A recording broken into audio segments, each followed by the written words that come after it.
Do you think of the winter garden as being a bit colourless and very few flowers and certainly no fragrance? Well, in this video I want to introduce you to some plants that will flower in the depths of winter, adding excitement and a heavenly fragrance to your garden. I'm Zorab and today I'm at Aberglasney Gardens.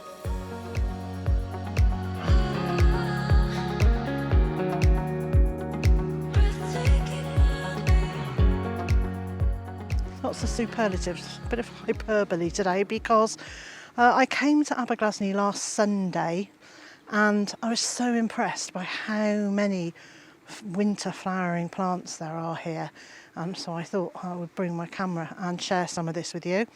And so 6 days later I'm back and I'm just as impressed today as I was last week. Daphnes are a group of plants that have intense, sweet-smelling flowers. And this is Daphne Bellua Jacqueline Postil. And there's a plant on the other side of this wall that's probably 2.5 metres high by 2 metres wide. It's absolutely huge and it's completely filling the air here with this wonderful fragrance. So they have these ovate leaves. Most of them are evergreen or semi-evergreen. And then they produce these wonderful flowers during the winter. It's early February now and it's so nice to have this sort of fragrance in the garden. They need a fairly sheltered spot in a south, west or east facing garden, and they don't like having their roots in waterlogged soil, and they're not great on clay soils either. But if you can provide the right conditions, you'll be rewarded with a plant that will fill your garden with fragrance year after year.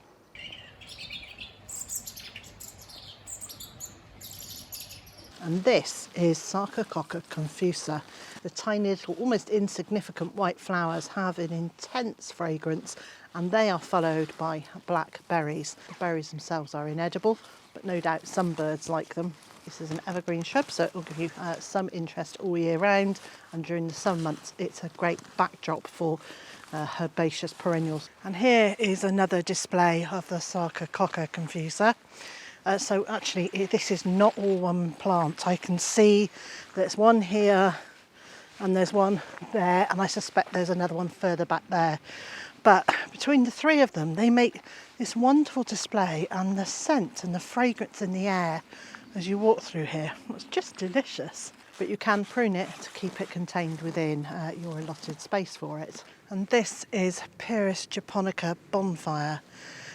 And at the moment the flowers are still in bud, so you get these lovely muted pink tones, and won't be long before these flower buds open and reveal the creamy white flower with a hint of pink. This Pyrrhus is evergreen, adding to the interest in the garden all year round.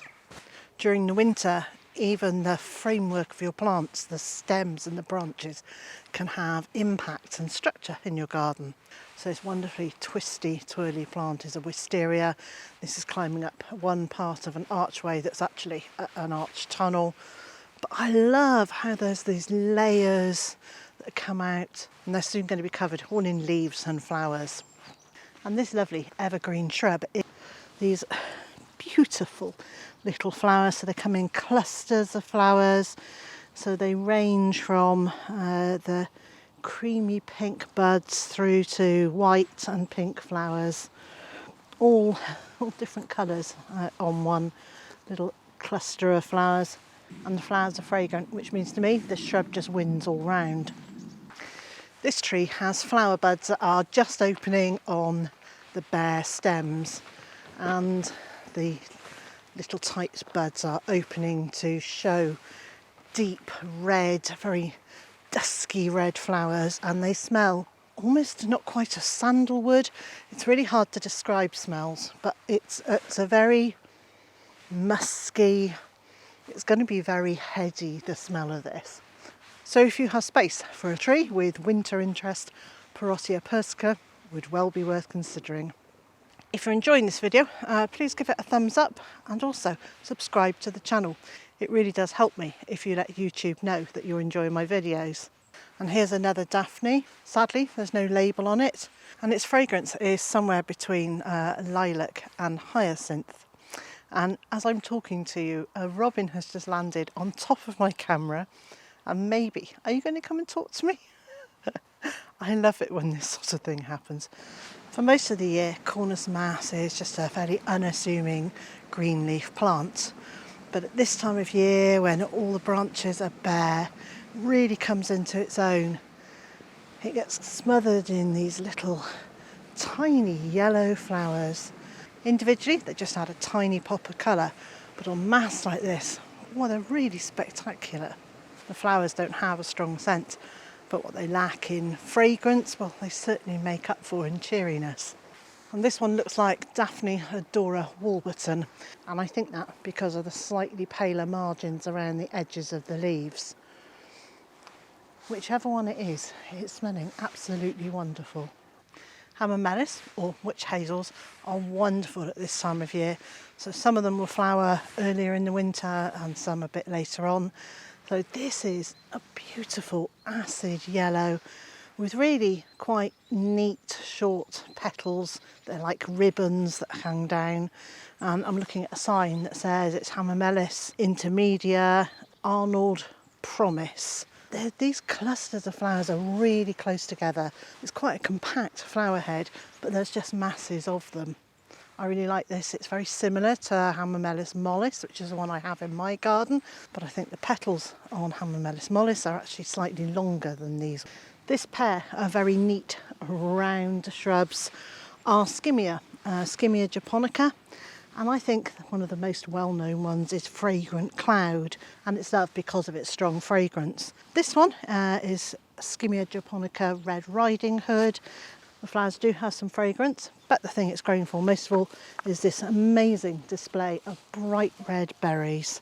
Here's another Hamamelis, another witch hazel, and this one, the variety is Diane, and it's got sort of cinnamon red flowers. They're almost like a browny red. They're really nice.